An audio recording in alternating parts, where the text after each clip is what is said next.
The leather chair groaned beneath him, a sound Arthur Vance had grown accustomed to over the years. It was the same chair he'd sat in every Sunday for the past decade, the one with the worn armrests and the faint stain on the cushion where he'd spilled coffee back in 2009. He'd meant to replace it, just like he'd meant to fix the leaky faucet in the guest bathroom, and repaint the garage door, and do 100 other small things that never seemed to matter enough to anyone but him. But the chair had stayed, and so had Arthur. And every Sunday he sat in it, while his family gathered in the living room of the house he'd bought with his own hands, the house that had been in his name since before any of his children were born. The house was quiet now, the way it always was after they left. The smell of roast chicken still hung in the air, mingling with the faint floral notes of his daughter-in-law Patricia's perfume. Arthur could hear the clock ticking on the mantelpiece, the same clock his wife Marilyn had bought at a flea market 40 years ago. It was the only sound in the room, steady and relentless, like the beat of his own hey-rah. He closed his eyes and let the silence wash over him. For a few precious moments, he could almost pretend that nothing had changed. That Marilyn was still in the kitchen, washing dishes and humming to herself. That his children still looked at him with love instead of calculation. That the family he'd spent his life building was still intact. But the silence always brought him back to reality. The Sunday dinners had been a tradition since the children were young. Marilyn had insisted on it, said that families needed to gather, to share meals, to stay connected. Arthur had agreed, had opened his home and his wallet and his heart to every single one of them. He'd paid for college tuitions and wedding receptions and down payments on houses. He'd given them jobs at the company, shares in the business, CARs and vacations and everything else they'd ever asked for. And they'd given him nothing but contempt. Arthur opened his eyes and looked around the room. The coffee table was cluttered with empty glasses and dirty plates, remnants of the meal that Patricia had made and everyone had picked at while complaining about the quality of the meat. The cushions on the couch were rumpled, the throw pillows scattered. No one ever bothered to straighten up before they left. That was someone else's job. That was his job. He reached for the glass of water on the side table, his fingers trembling slightly as he brought it to his lips. The tremor was new, a gift from his 70th birthday that no one had remembered to celebrate. He'd spent the day alone, watching old movies and pretending he didn't see that his children had all been too busy to call. The front door opened, and Arthur heard footsteps in the hallway. He didn't need to look up to know who it was. He'd recognize that particular tread anywhere. The confident stride of a man who'd never had to wonder where his next meal was coming from. Still sitting in the arcade, Derek Whitmore's voice was smooth, practiced, the voice of a man who'd spent years running to say exactly the right thing. That can't be good for your eyes. Arthur didn't answer. He'd run long ago that responding to Derek's jabs only encouraged more of them. Derek walked into the living room and stood in front of the window, silhouetted against the fading light. He was a handsome man. Arthur had to give him that. Tall, well, with the kind of easy charm that had won over Meredith and the Board and everyone else who'd ever met him. But Arthur had seen the coldness behind those eyes, the calculation in every gesture, the hunger that could never be satisfied. I forgot my jacket, Derek said, holding up a leather coat that Arthur knew had cost more than most people's rent. I don't suppose you saw it? I don't keep track of your things, Arthur said quietly. This isn't a hotel. Derek laughed, a short sharp sound that didn't quite reach his eyes. No, it's not. It's your house. Though I suppose it won't be for much longer, will it? Arthur felt the words like a blow to the chest, but he kept his face still. It was a skill he'd perfected over the years, the ability to show nothing while everything inside him was screaming. What do you mean? Come on, Dad. Derek walked over to the couch and sat down, stretching his long legs out in front of him. He was the only one of the children who called him Dad. The others had switched to Arthur years ago. A small but significant shift that had cut deeper than any of them would ever know. You know what I mean. The company's doing well. But we need to think about the future, about success, about what happens when you're not around to make decisions anymore. I'm still here, Arthur said. I'm still making decisions. You? Derek raised an eyebrow. Because from where I'm sitting, it looks like you've been coasting for years. Letting other people handle the hard stuff while you sit in this old house and pretend everything's fine. Arthur said nothing. He'd heard variations of this speech a dozen times before, from Derek and from his own children and from the board members who'd once respected him. They all saw the same thing, an old man who was past his prime, a liability to be managed, a burden to be carried. They didn't see the sleepless nights he'd spent worrying about payroll.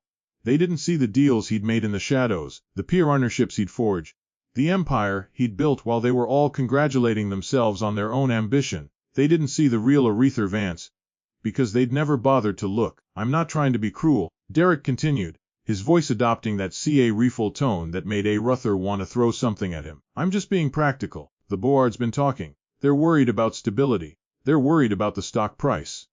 They're worried that if something happens to you, the whole thing could fall apart. Something like what? Arthur asked. Something like you trying to take it all for yourself. Derek's smile flickered, just for a moment. I'm not trying to take anything, Dad. I'm trying to protect what's ours. What's Meredith's and the children's? What's yours even? If you'd just let us help you. Arthur repeated the words, tasting their bitterness. Is that what you call this? Is that what you call... He stopped himself. There was no point in rigging. He'd ran that lesson 2 years ago, when he'd tried to explain to his son Robert why he couldn't just hand over a key rotter of the company without proper consideration. The argument had ended with Robert screaming that Arthur was a selfish old miser who read more about money than about his own flesh and blood.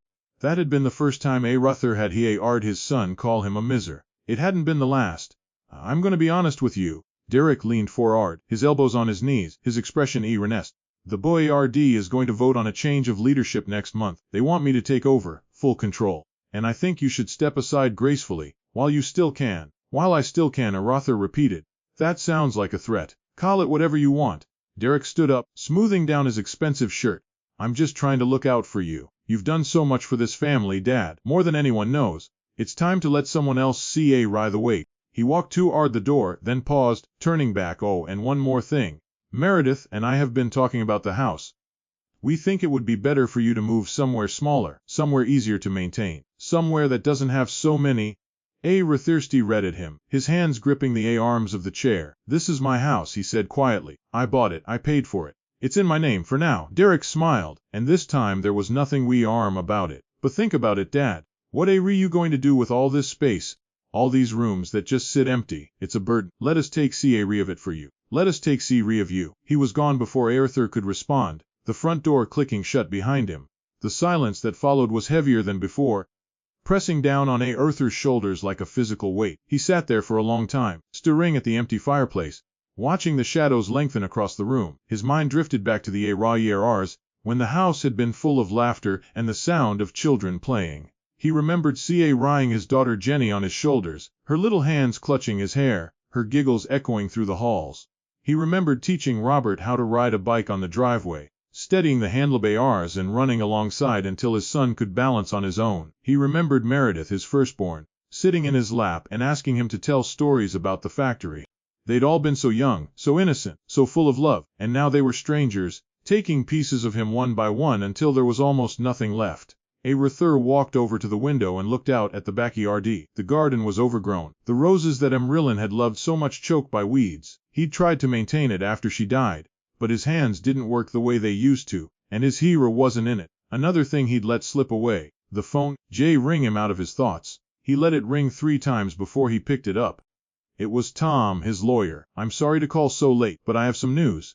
You need to be sitting down for this. Arthur sat down in the chair by the window, the one that looked out over the dying garden. Tell me. Derek's filed a petition with the court. He's seeking power of attorney, claiming you're no longer capable of managing your own affairs. He's also filing to remove you from the board of Vance Manufacturing. Arthur closed his eye. He'd known this was coming, had seen the signs for months, but hearing it spoken aloud, feeling the words settle like stones in his stomach, was worse than he'd imagined.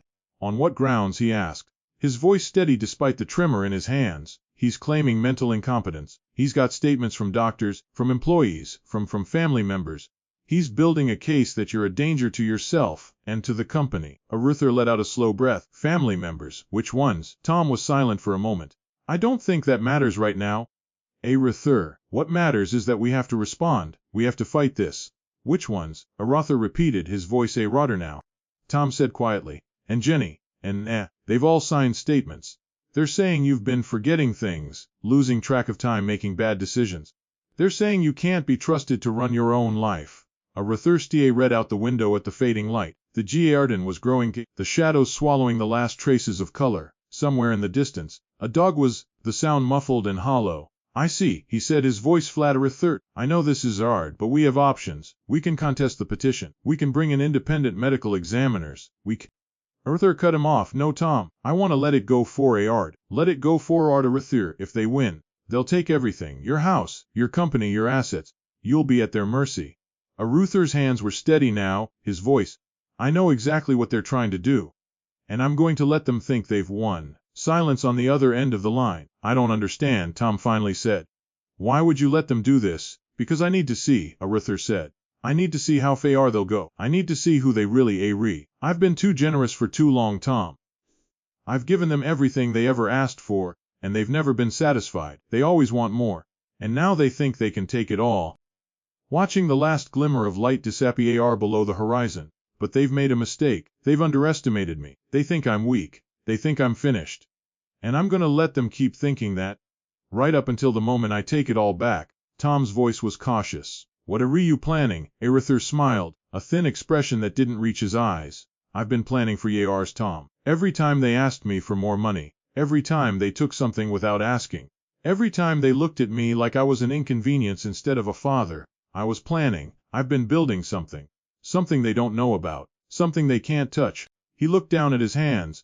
At the thick fingers that had built a company from nothing. And when the time comes, I'm going to show them exactly who they've been taking advantage of. The line was quiet for a long moment. Then Tom spoke, his voice full. You've been keeping secrets, Arthur, from me, from the board, from everyone.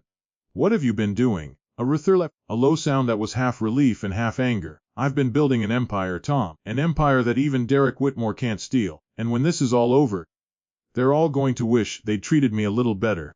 He hung up the phone and sat in the darkness, listening to the silence of the empty house. The clock ticked on the mantel, measuring out the seconds of his life. The moments he had left. Tomorrow, he would start fighting back. Tomorrow, he would begin the refull process of exposing his children for what they really were. But tonight, he would sit in this chair, and let the weight of his betrayal settle around him like a shroud. He'd spent his whole life giving his time, his money, his love, he'd built a family and a company and a legacy, all of it sacrificed on the altar of their greed. And now, for the first time in his life, Arthur Vance was going to take. He closed his eyes and let himself dream of the moment when everything would change. It was coming, he could feel it, a storm gathering on the horizon. His children thought they had won. His son-in-law thought he was invincible. But they had all forgotten one thing. Arthur Vance was a survivor. He'd come from nothing, built everything, and lost more than any of them would ever understand. And he wasn't finished yet. The clock ticked on, steady and relentless. Arthur opened his eyes and looked out at the darkness, and in the reflection of the window, he saw a man who had finally had enough. Tomorrow he would begin, and when he was done, none of them would ever forget what it meant to cross Arthur Vance. Arthur did not sleep that night. He sat in the darkness of his study, the same room where he had made countless decisions that shaped the fortunes of thousands of people, and he waited. His hands rested on the worn surface of the oak desk, his fingers tracing the grooves and scratches that had accumulated over 40 years. Each told a story. The deep gouge where Robert had slammed a toy truck in a toddler tantrum, the ink stain from a broken pen during the night the factory near burned down, the ring from a coffee cup that had sat too long while he negotiated the deal that saved the company in '98. Memories, all of them, but memories were not currency. And they would not protect him from what was coming. The first light of dawn crept through the blinds, casting thin stripes of gold across the floor. Arthur watched the light spread, feeling the familiar ache in his joints that signaled the start of another day. He had not moved from his chair in 8 hours, but his mind had been anything but still. He had thought about his children, about the years of sacrifice, the sleepless nights, the meals he had skipped so they could have new shoes and school supplies and birthday priorities. He had thought about the way Jenny had stopped calling after she arrived that artist with the perpetual cough, the way Robert had started treating him like a bank account instead of a father, the way Meredith had let Derek poison her against him with whispered words and manufactured concerns. He had thought about Amarilyn, and what she would say if she could see them now. She had always been the one to smooth things over, to find the good in people even when Arthur couldn't see it. She had believed in the family with a ferocity that had sometimes baffled him, and now she was gone, and the family she had loved so deeply was tearing itself apart. But he had also thought about the future, about the secrets he had kept, the plans he had made, the refull architecture of his revenge.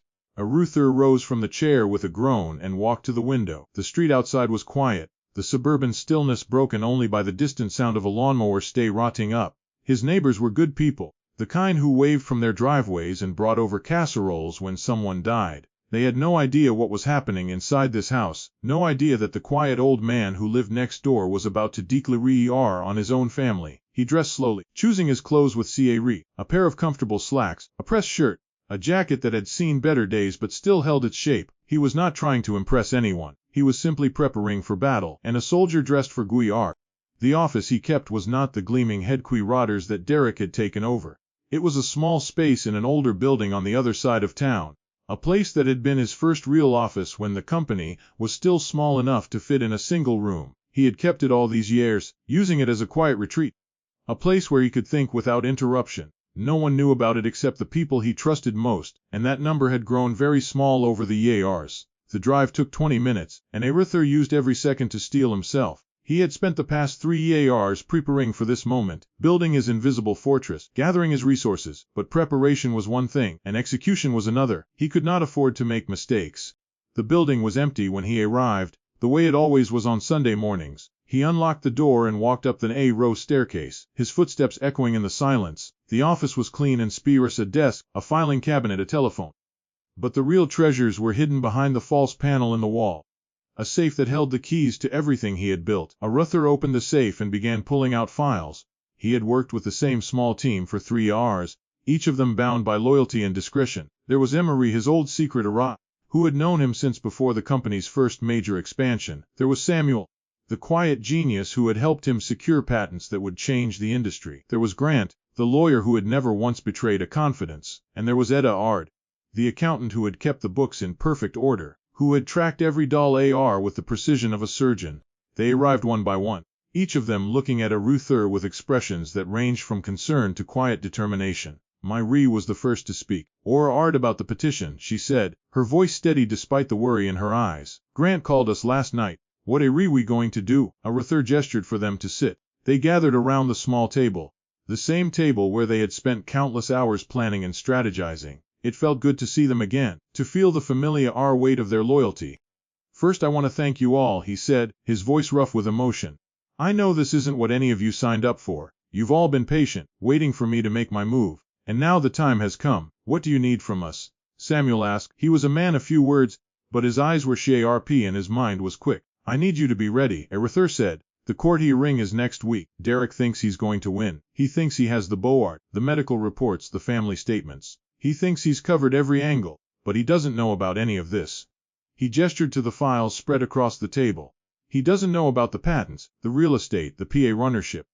He doesn't know that I've been building a company inside a company, one that he can't touch. Edward leaned forward, his brow furrowed. You want to reveal everything at the hearing? I want to reveal exactly what I need to reveal, Arthur said. Not everything. Just enough to make them question their assumptions. Enough to make them realize they've been underestimating me. But if you show your hand to Eri, won't they just find another way to come after you? They're already coming after me, Arthur said grimly. They're trying to take my house, my company. They're trying to make me a ward of the state. I can't afford to hold back anymore. If I don't fight now, I'll never have another chance. The room was silent for a moment. Arthur could see the wheels turning in their minds, the calculations, the weighing of risks. He had chosen these people because they understood the stakes, because they had seen him through worse crises than this. He trusted them with his life, with his legacy, with everything he had left. Here's what I need, Arthur said, sliding a stack of papers across the table. I need Grant to prepare a response to the petition, and I need it to be thorough. I want every doctor, every board member, every family member who signed those statements to be cross-examined. I want their credibility destroyed. Grant nodded, taking the papers. I can do that. It'll be tight, but I can do it. I need Edward to prep a full accounting of the hidden assets. Arthur continued. I want everything documented, every transaction traced, every dollar accounted for. When I present this to the court, I want there to be no doubt that I am more than capable of managing my own affairs. Edward nodded, his face serious. I'll have it ready by Tuesday, and I need you, Emery and Samuel, to be ready to testify. You've both known me for decades. You can speak to my character, my competence, my judgment. The court needs to hear from people who actually know me, not from doctors who spent 15 minutes with me and made up their minds. Emery reached across the table and took Arthur's hand. Her fingers were thin and old, but her grip was firm. We'll be there. Arthur, we've always been there. Arthur felt a lump form in his throat. He swallowed hard, forcing it down. Thank you, he said, his voice barely above a whisper. I don't know what I'd do without you. He spent the rest of the morning going over details, answering questions, making sure everyone understood their roles. It was exhausting work, the kind that had once come so easily to him, but he pushed through, driven by a sense of purpose he hadn't felt in years. By noon he was alone again, the office quiet and still. He sat at the desk and read out the window at the city skyline, thinking about everything that had brought him to this moment, the sacrifices, the betrayals, the endless patience he had shown in the face of so much ingratitude. His children had never understood what it cost him to give them everything they asked for. They had never seen the sleepless nights, the impossible choices, the weight of responsibility that had bent his shoulders but never broken his spirit. They had only seen what he could give them, never what he had given up. And now they were coming for what was left. Arthur pulled out his phone and dialed a number he had not called in months. It rang twice before a familiar voice answered. "Hello, Meredith," Arthur said, his voice calm and even. "We need to talk." There was a pause on the other end. The silence stretched out just a little too long. "Dade, is everything okay?" "Everything is fine," Arthur said. "I just wanted to let you know that I'm going to fight the petition. I've hired legal counsel, and I'm going to contest every single claim Derek has made." Another pause, longer this time. "Dade, you don't have to do this. We're just trying to help you. We're worried about you." "I know you," Arthur said, his voice soft, "and I appreciate your concern. But I'm not going to let anyone take my life away from me. Not Derek, not the Board, and not you. I built this company, I built this family, and I'm not going to let either of them fall apart while I'm still breathing." Meredith's voice was shaky when she responded. "Dad, you don't understand. Derek has the Board behind him. He has the legal team, the resources, the support. You're going to lose," Arthur said. "But I'm going to make sure that every single one of you remembers what you did to me.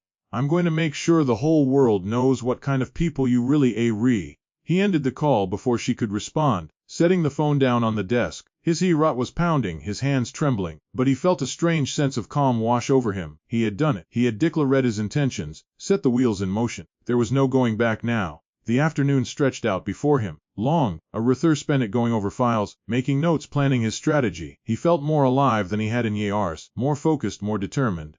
This was what he had been waiting for, what he had been preparing for, a chance to fight back. By evening he was exhausted but satisfied. He locked up the office and drove home through the gathering darkness, the city lights blurring past his window. The house was quiet when he arrived, the way it always was now. He walked through the empty rooms, his footsteps echoing in the silence, and then he saw it, on the kitchen table. Beneath the weight of a salt shaker was a piece of paper. Arthur picked it up, his hand steady, and read the words written in a neat, precise hand. "We've taken care of the paperwork for the house. You don't need to worry about a thing. We'll be by tomorrow to go over the details." It was signed with a he, the same way Meredith had signed her letters to him as a child. Arthur read at the note, his vision swimming. They had already started the process. They had already begun the legal proceedings to take his house, just as they had taken everything else. They hadn't even waited for the petition to be resolved. He crumpled the paper in his fist, his knuckles white with rage. For a long moment, he stood there in the kitchen, the silence pressing in on him from all sides. He had read for this, had known it was coming. But knowing and feeling were two different things. "All right," he said to the empty room, his voice low and fierce. "If that's how they want to play it, that's how we'll play it." He walked to the study and sat down at the desk. Pulling out a fresh sheet of paper, he wrote quickly, his handwriting firm and clear, the words pouring out of him like water from a broken dam. When he was finished, he folded the paper and placed it in an envelope. Tomorrow he would mail it. Tomorrow, he would set the final piece of his plan in motion. His children thought they had won, thought they had outmaneuvered him at last. But Arthur Vance had one more card to play, and when he played it, the entire empire would shake. He sat back in his chair and read out the window at the stars. Somewhere out there, in the vast darkness of the night, his wife was watching him. He could feel her presence, the same way he had felt it every day since she died. "Watch this, Marilyn," he whispered. "Watch what I do to them." The stars did not answer, but Arthur felt a sense of peace settle over him. He had made his choice, and he would not waver. The battle was coming, and he was ready. He was ready to show them all what he was really made of. The morning of the ring was cold and gray, the kind of morning that seeped into your bones and made you feel every ache and pain. Arthur stood at the window of his bedroom, watching the sun struggle to break through the clouds. He had not slept well, but that was nothing new. His dreams had been filled with faces, Marilyn's gentle smile, his children's cold eyes, Derek's triumphant smirk. He had woken up with his heart pounding and his hands clenched into fists. He dressed reefully, as he always did for battle. The suit was the same one he had worn to the Beaux-Arts meetings of his youth, a d'Orsay wool that had aged as gracefully as he had. His tie was a deep burgundy, the color of old blood. He had bought it on a business trip to London decades ago, a souvenir of a time when the world had seemed full of possibility. The drive to the courthouse was quiet. Arthur kept his eyes on the road, his mind focused on the task ahead. He had reviewed his strategy with Grant the night before, gone over every possible scenario, every question that might be asked. He was as prepared as he could be. Now it was time to trust in that preparation. The courthouse was an imposing building, all gray stone and tall column. Arthur climbed the steps slowly, deliberate, letting the weight of the moment settle over him. He could feel eyes on him as he walked through the double doors, the gazes of lawyers and court personnel and curious onlookers. He straightened his back and held his head high. Grant was waiting for him in the hallway, his briefcase in hand and his expression serious. You ready for this? I've been ready for 3 years, Arthur said. Let's. The courtroom was already filling up when they entered. Arthur saw Derek and Meredith at the plaintiff's table, surrounded by their legal team. Derek looked confident, relaxed, his posture radiating the certainty of victory. Meredith's face was pinched, her eyes avoiding Arthur's as he walked past. Robert and Jenny were seated in the gallery, flanked by their spouses. Arthur caught Robert's eye for just a moment, and what he saw there made his chest tighten. There was no guilt in his son's gaze, no sign of the boy who used to run into his arms after a nightmare. There was only cold calculation. The same cold calculation that Arthur had seen in Derek's eyes 1,000 times. Arthur took his seat at the defense table, Grant beside him. The judge entered a few minutes later, an older man with a weathered face and tired eyes. He had been on the bench for decades, had seen every kind of case, every kind of family drama. Arthur hoped that meant he would see through Derek's carefully constructed narrative. Mr. Vance, his voice rang across the room. I understand you're contesting this petition. Yes, Your Honor, Arthur said. I am. The court recognizes the petitioner's counsel. Derek's lawyer Bradshaw rose to his feet with the practiced ease of a man who had done this 100 times before. Your Honor, the petitioner, Derek Whitmore, on behalf of himself and the Beaux-Arts of Vance Manufacturing, has filed this petition out of genuine concern for the well-being of Arthur Vance. We have medical evidence, testimony from family members, and documentation that clearly demonstrates Mr. Vance is no longer capable of managing his own affairs. Arthur listened as Bradshaw laid out the case, his voice smooth and persuasive. He painted a picture of a man in decline, a man who had become a burden to his family and a liability to his company. He cited medical reports, detailed instances of forgetfulness and confusion, quoted statements from employees who had witnessed Arthur's alleged decline. It was damning, all of it. Arthur had to admit that Derek had been thorough. The medical reports were from reputable doctors, the statements were from credible witnesses. On the surface, it all pointed to one conclusion. Arthur Vance was no longer fit to run his own life. But Arthur had spent 3 years preparing for this moment. He had known that Derek would gather evidence, and he had gathered his own. Your Honor, Grant said when it was his turn to speak, we would like to present evidence that directly contradicts the petitioner's claims. Evidence that proves not only is Vance capable of managing his own affairs, but that he has been actively managing a significant portion of his business interests throughout the period in question. Bradshaw objected immediately. Your Honor, this is a transparent attempt to distract from the facts. Vance's alleged business activities have nothing to do with his mental competency. On the contrary, Grant countered, they prove his competency quite clearly. A man who has been managing multi-million-dollar transactions, negotiating complex contracts, and securing international partnerships is not a man who has lost his faculties. The judge leaned forward, his interest clearly piqued. I'd like to see this evidence. Arthur watched as Grant presented the documents, the same documents they had read in the small office across town. The court reporter's fingers flew over the keyboard as Grant explained each item, detailing the acquisitions, the patents, the PA. Arthur watched the faces in the gallery as the evidence was laid out, saw the confusion and shock spreading across the room. Derek's composure finally cracked. This is impossible, he muttered, loud enough for Arthur to hear. This can't be real. Arthur let himself smile, just a little. It was gratifying, seeing his son-in-law's confidence crumble. The judge called Arthur to the witness stand. Arthur rose, feeling the weight of every eye in the room as he walked across the courtroom. He climbed the steps with the same measured pace he had used entering the courthouse, the same deliberate movement that had become his trademark. Mr. Vance, the judge said, I'm going to ask you some questions. I want you to answer honestly, without embellishment or evasion. Do you understand? Yes, Your Honor. These documents that have been presented, is it true that you've been managing these assets for the past 3 years? Yes, Your Honor, I have. And during this time, you've been negotiating contracts, acquirent, forming international partnerships. Yes, Your Honor. Were you aware that your family believed you were incapable of doing these things? Arthur paused. He could feel Derek's eyes on him. Meredith, the silent judgment of his other children. He took a breath and let the words form in his mind. I knew that some members of my family believed I was declining, he said ruefully. But I also knew that they had their own reasons for believing that. Reasons that had nothing to do with my actual condition. Please explain, the judge said. Arthur turned to face the gallery, looking directly at his children. My family has been asking me for things for years. Money, read. I gave them everything I could. Everything I thought they needed, but it was never enough. They always wanted more, and when I started to say no, when I started to hold back, they decided that the problem wasn't their greed. It was my competence. There was a gasp from the gallery. Arthur could see Meredith's face flush with anger, Robert's jaw tight. Jenny's eyes widened in shock.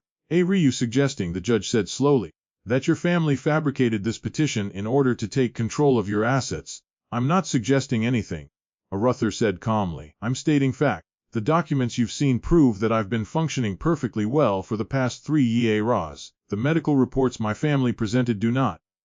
And there are other facts that haven't been brought to light yet. Bradshaw jumped to his feet. Your Honor, this is a clear attempt to smear the character of the petitioner and his family. There is no evidence to support these allegations. Actually, Arthur said, there is. He reached into his jacket pocket and pulled out a folded piece of paper. It was the note Meredith had left on his kitchen table. The one that had set his rage burning. I'd like to submit this as evidence. It's a note from my daughter, written to me just days ago. In it, she tells me that she and her husband are proceeding with legal action to take my house, before this court has even ruled on the petition. The judge took the note, reading it silently. Arthur could see his expression shift, the careful neutrality giving way to something odder. Is this true? The judge asked, looking at Meredith. She looked at Derek, who shook his head almost imperceptibly. I was just trying to help my father. The house is too big for him. He can't maintain it anymore. The note doesn't mention maintenance, Arthur said quietly. It mentions paperwork, it mentions details. It implies that the process is already underway, before any court has determined that I'm incapable of making my own decisions. The silence in the courtroom was absolute. Arthur could feel the tension, the weight of what he had just revealed. He had not planned to present the note, had not known he was going to do it until the moment his hand reached into his pocket. But the words had come, and they had landed exactly as intended. Your Honor, Bradshaw said, clearly scrambling to recover. This is irrelevant. The note is a family matter, not a legal one. It becomes a legal matter, the judge said, when it suggests that the petitioner has been acting in bad faith. I'm going to recess for an hour. I want both sides to prepare their arguments, and I want to see additional documentation from the defense regarding these hidden assets. The gavel came down, and the courtroom erupted in whispers. Arthur rose from the witness stand, his legs unsteady but his heart full. He had done what he set out to do. He had planted the seeds of doubt. Grant was waiting for him at the defense table, his expression a mixture of relief and admiration. That was brilliant, Arthur. The note. Where did you get it? She left it on my kitchen table, Arthur said.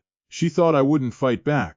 They all think I won't fight back. Are you going to present additional documentation about the assets? Arthur nodded slowly, but not all of it. I need to keep something in reserve, just in case. He watched Derek across the room, saw the whispered conversation between him and Bradshaw, the frantic gestures, the barely controlled panic. It was almost enough to make Arthur feel satisfied, but he knew this battle was far from over. Derek was a fighter, and he would not go down without a fight. The board was still behind him, the family was still divided, and Arthur still had to prove his case. The hour passed slowly, the tension in the courtroom growing thicker by the minute. When the judge returned, his expression was grave. I've reviewed the evidence, he said, and I've come to a preliminary conclusion. The documentation provided by the defense presents a clear picture of a man who is not only competent but actively engaged in complex business matters. The allegations of mental decline are not supported by the facts. Derek's face went white. Your Honor, the petition for power of attorney is denied, pending further investigation. The judge continued.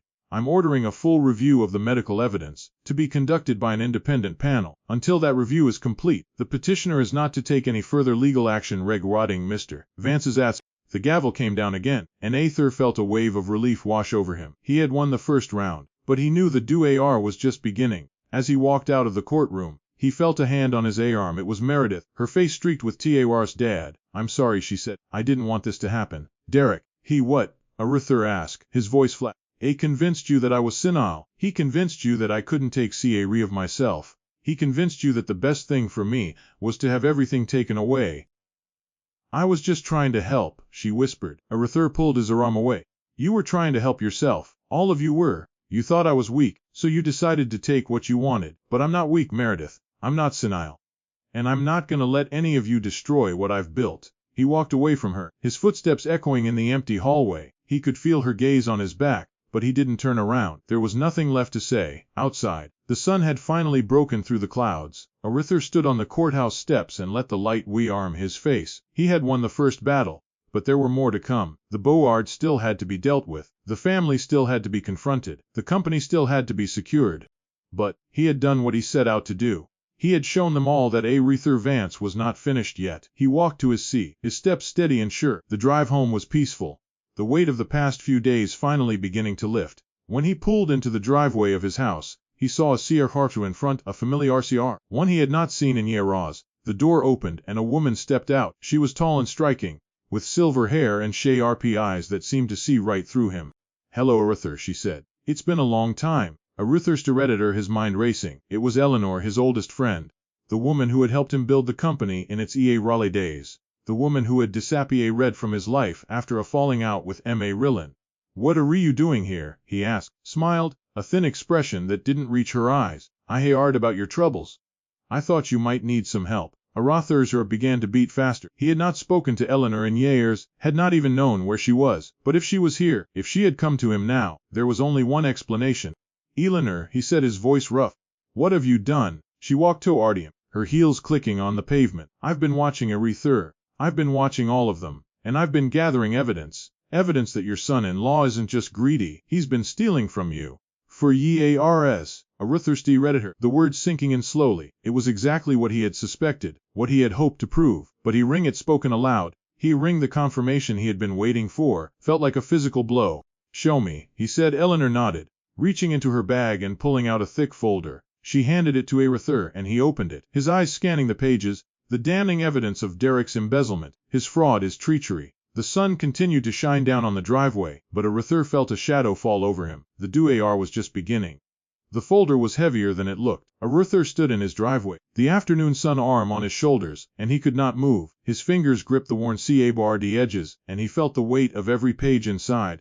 Every piece of damning evidence that Eleanor had brought him. The world around him seemed to fade, the sound of birds and distant traffic receding into a dull hum. Eleanor watched him with those sharp, knowing, she had not aged the way other people aged. Her silver hair was swept back in a neat coil, her posture was still straight as a ramrod, and her gaze held the same fierce intelligence that had made her such a formidable partner in the early days of the company. She had been the one who understood the numbers, who could spot a discrepancy from a mile away, who had saved Arthur from more bad deals than he could count. Arthur, she said quietly, you should sit down. He shook his head. I'm fine. I need to see this, all of it. She nodded and followed him into the house. The kitchen was exactly as he had left it that morning. The note from Meredith still crumpled on the counter, the coffee mug from yesterday sitting in the sink. Arthur read a space on the table and laid out the contents of the folder, his hands trembling despite his best efforts to steady them. The documents were meticulous. Eleanor had always been meticulous. There were bank statements, wire transfer, invoices from shell companies that Arthur had never heard of. There were emails, printed and highlighted, that showed Derek coordinating with unknown partners to siphon funds from Vance Manufacturing into accounts that bore no connection to the company. There were contracts, signed and dated, that committed the company to deals that benefited Derek's hidden interests at the expense of the business. Arthur felt his stomach turn. He had suspected, of course. He had seen the small signs, the little inconsistencies that had nagged at him for years. But he had never imagined the scale of it. Derek had been stealing from him, from the company, from the employees who depended on the business for their livelihoods, for years. How long have you been gathering this? Arthur asked, his voice hoarse. Eleanor sat down across from him, her hands folded on the table. Since the day I left. I knew something was wrong, Arthur. I knew at the moment I saw the way Derek was handling the books. But I didn't have proof, and I couldn't say anything without proof, so I left and I started watching. You left because of this? Arthur was stunned. He had always believed Eleanor had left because of the argument with Rillin, a petty dispute over a contract that had blown up into something bigger. He had never known the real reason. I left because I couldn't stand by and watch him destroy everything you'd built, Eleanor said. And I couldn't tell you about it because I didn't have the evidence. You wouldn't have believed me. You were too busy trusting your family. Arthur flinched. The words stung, but they were true. He had trusted Derek. He had trusted Meredith. He had trusted all of them, and they had repaid him with betrayal. What's in here? He gestured to the folder, his hand still unsteady. The full extent of his embezzlement, Eleanor said. He's been skimming for years. Small amounts at first, amounts that would go unnoticed in the overall budget. But over time he got bolder. He started funneling larger sums through a network of shell companies that he controls. He's been using company resources to fund his own investments, his own real estate purchases, his own lifestyle. Arthur pulled out a statement and read the numbers. His eyes widened. The total was staggering. Far more than he had ever imagined. $2 million, he whispered. He's taken $2 million raws from the company. Closer to 3.5, Eleanor corrected. That's just what I've documented. There may be more that I haven't uncovered yet. Arthur set the statement down and read at the wall. He could feel the rage building inside him. A hot, fierce anger that threatened to consume everything in its path. He had given Derek everything. He had welcomed him into the family, into the company, into his life. And Derek had repaid him by stealing from him, by betraying him, by trying to destroy him. Arthur said slowly. Do they know about this? I don't think so, Eleanor said. Derek's been careful to keep his dealings separate from the company's visible operations. The board sees what he wants them to see. They think he's been running the company well, making smime, growing the business. They don't know that half the profits have been disappearing into his pocket. Arthur leaned back in his chair, his mind racing. This changed everything. With this evidence, he could destroy Derek, not just in court but in the eyes of the board, the investors, the public. He could expose his son-in-law for the fraud he was. But he had to be careful. If he revealed the evidence too soon, Derek might have time to cover his tracks, to destroy the records, to find a way to escape justice. Arthur had to be strategic. Had to choose the right moment to strike. He said, I need you to testify. In court. I need you to present this evidence and explain exactly what Derek has been doing. I will, she said without hesitation. I've been waiting for this moment, Arthur. I've been waiting for you to be ready to fight back. Arthur nodded. He felt a strange sense of calm settle over him, a clarity that he hadn't felt in years. He knew what he had to do. He had to win the case, but he also had to protect the company, to expose Derek's crimes, to make sure that justice was served. He spent the next hour going over the documents with Eleanor, building a timeline of Derek's crimes. It was painstaking work, the kind of work that Arthur had always excelled at, the kind of work that required patience and precision. By the time they were finished, the sun was setting, casting long shadows across the kitchen. I should go, Eleanor said, rising from her chair. You have a lot to think about, and I have a feeling you're going to be busy for the next few days. Arthur said, his voice thick with emotion. I don't know how to repay you for this, Eleanor, a rare expression that softened her sharp features. You don't have to repay me, Arthur. I'm doing this because I believe in what you built. I always have. She left, and Arthur was alone again. He sat at the kitchen table, the evidence spread out before him, and he let himself feel the full weight of what he had discovered. His son-in-law was a thief. His daughter had been complicit, or at least willfully blind. His other children had turned against him, had signed statements that painted him as incompetent and senile. They had all betrayed him, every single one of them. But Arthur had something they didn't have, the truth. And he had the evidence to prove it. He started making calls, first to Grant, to update him on the new evidence, then to Ed, to start tracing the financial transactions, to ask her to help coordinate the testimony. The responses were the same: shock, outrage, a fierce determination to see justice done. Arthur felt a surge of gratitude for these people, the ones who had stayed loyal, who had never wavered in their support. By the time he finished his calls, it was late. The house dark except for the light in the kitchen. Arthur sat in the silence, staring at the folder on the table. He had everything he needed. The question was when to use it. His phone buzzed. It was Meredith. Arthur stared at the screen, his thumb hovering over the answer button. He didn't want to talk to her. He didn't want to hear her excuses, her apologies, her lie. But he knew he had to. He had to see where her loyalty really lay. He answered. Hello, Meredith. Her voice was strained, uncertain. I need to see you. Can we meet, please? Arthur hesitated. He wanted to say no, to end the call and never speak to her again. But he knew that if he was going to win this war, he had to understand his enemies. And Meredith, for all her faults, was still his daughter. Come over now, he said. I'll be here. He hung up and waited. The minutes stretched out, each one feeling like an hour. Arthur paced the kitchen, his mind churning with thoughts and plans. He heard the car pull into the driveway. He heard the door open and close, and heard footsteps approaching. Meredith Appy read in the doorway, her face pale and streaked with tears. She looked smaller than he remembered, diminished somehow, as if the weight of her choices had finally caught up with her. Dade, I'm so sorry, she said, her voice breaking. I didn't know what Derek was doing. I thought he was just trying to help. I thought we were doing the right thing. Arthur looked at her, his daughter, the little girl who used to fall asleep on his chest. He wanted to believe her, he wanted to forgive her, but he had been fooled too many times, and he couldn't afford to be fooled again. Sit down, he said. We need to talk. She sat, her hands clasped in her lap, her eyes fixed on him with an expression that might have been remorse or might have been fear. Arthur took a breath and began. I know what Derek has been doing, he said. Evidence that he's been stealing from the company for years. Meredith's face went white. That's impossible, Derek would never, Arthur said. And if you were honest with yourself, you would admit that you knew something was wrong. You may not have known the specifics, but you knew. You chose to look the other way. Meredith was silent, her eyes filling with tears. Arthur felt a pang of something, pity, perhaps, or just the residue of the love he had once felt for her. He reached across the table and took her hand. I'm going to expose him, Arthur said. I'm going to take everything he's stolen and I'm going to make sure he pays for what he's done. But I need to know one thing, Meredith. I need to know whose side you're on. She looked at him, her eyes red and swollen. I don't know, Dad. I don't know what to believe anymore. Arthur squeezed her hand. Then let me show you.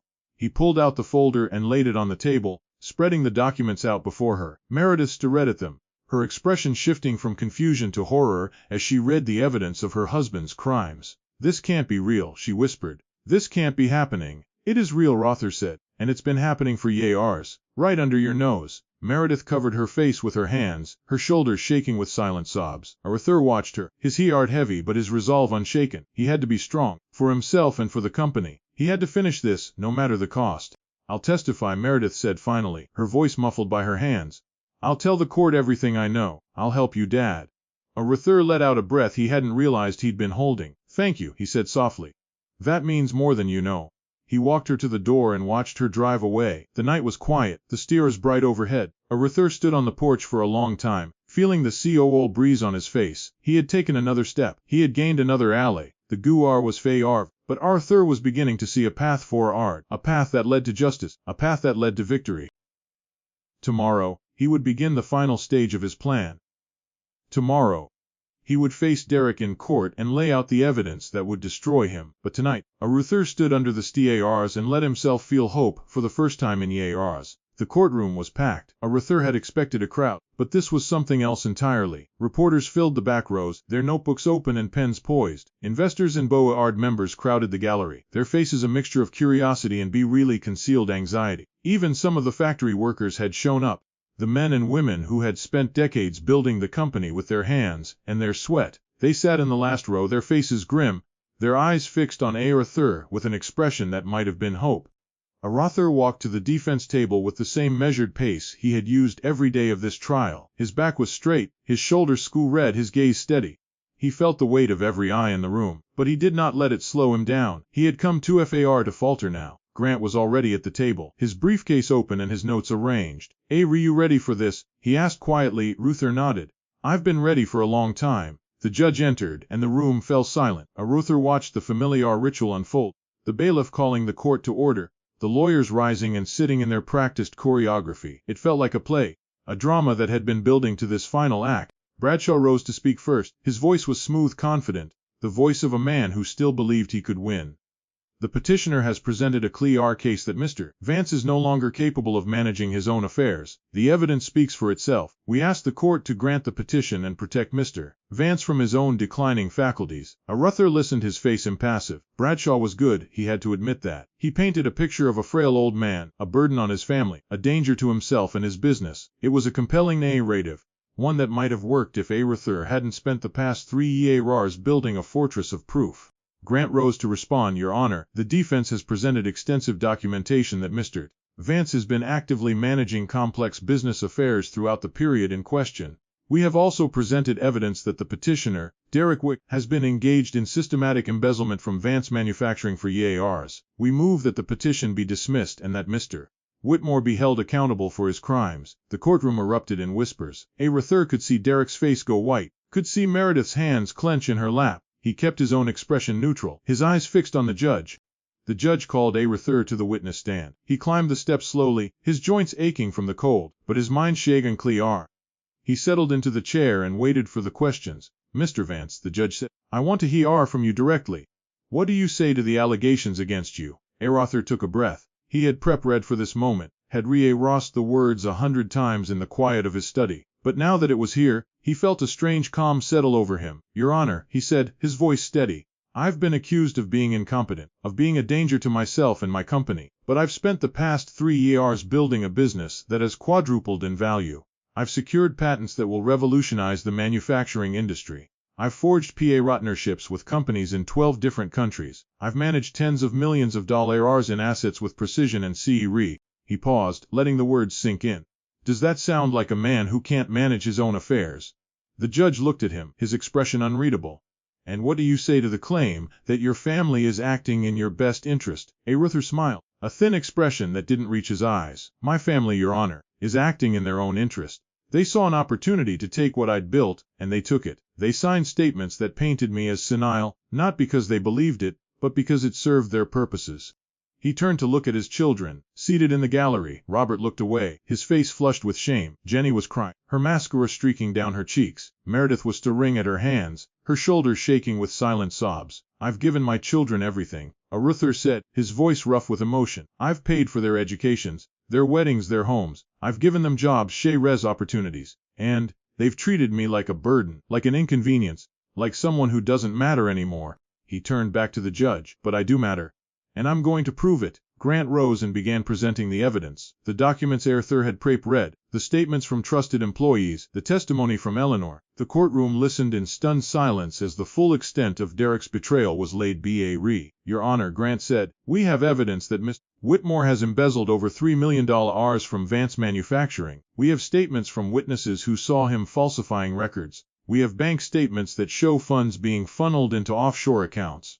This is not a man acting in the best interest of the company. This is a thief. Derek was on his feet, his face contorted with rage. This is a lie! All of it is a lie. The judge banged his gavel. Mr. Whitmore, you will remain seated and silent or I will hold you in contempt. Derek sank back into his chair, his eyes blazing. Arthur watched him, feeling a strange sense of detachment.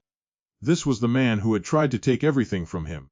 And now he was crumbling before the whole world. Meredith rose to the witness stand next. Her voice was shaky, her face pale, but her words were clear. She testified about Derek's schemes, about the conversations she had over ER, about the documents she had found. She spoke of her husband's greed, his ambition, his willingness to sacrifice anyone and anything to get what he wanted.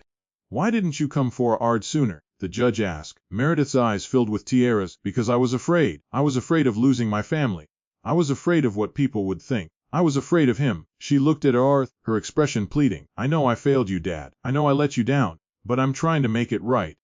I'm trying to be the daughter you deserve. Arthur felt a lump form in his throat. He nodded just once, a small gesture of acceptance. It was all he could manage. The testimony went on for hours. Witness after witness took the stand, each one adding to the mounting evidence against Derek. By the end of the day, the case was overwhelming. Derek's carefully constructed narrative had crumbled into dust. The judge called for a recess. Arthur sat in the hallway, his head bowed, his hands clasped in his lap. He could hear the murmur of voices around him, the reporters and lawyers and spectators, but he felt disconnected from it all. He had done what he set out to do. He had exposed the truth. Eleanor sat down beside him. You did well, Arthur. I'm proud of you. I couldn't have done it without you, he said. You gave me the weapon I needed. She smiled. You had the weapon all along. Arthur, I just helped you find it. When the court reconvened, the judge delivered his verdict. The petition for power of attorney was dismissed with prejudice.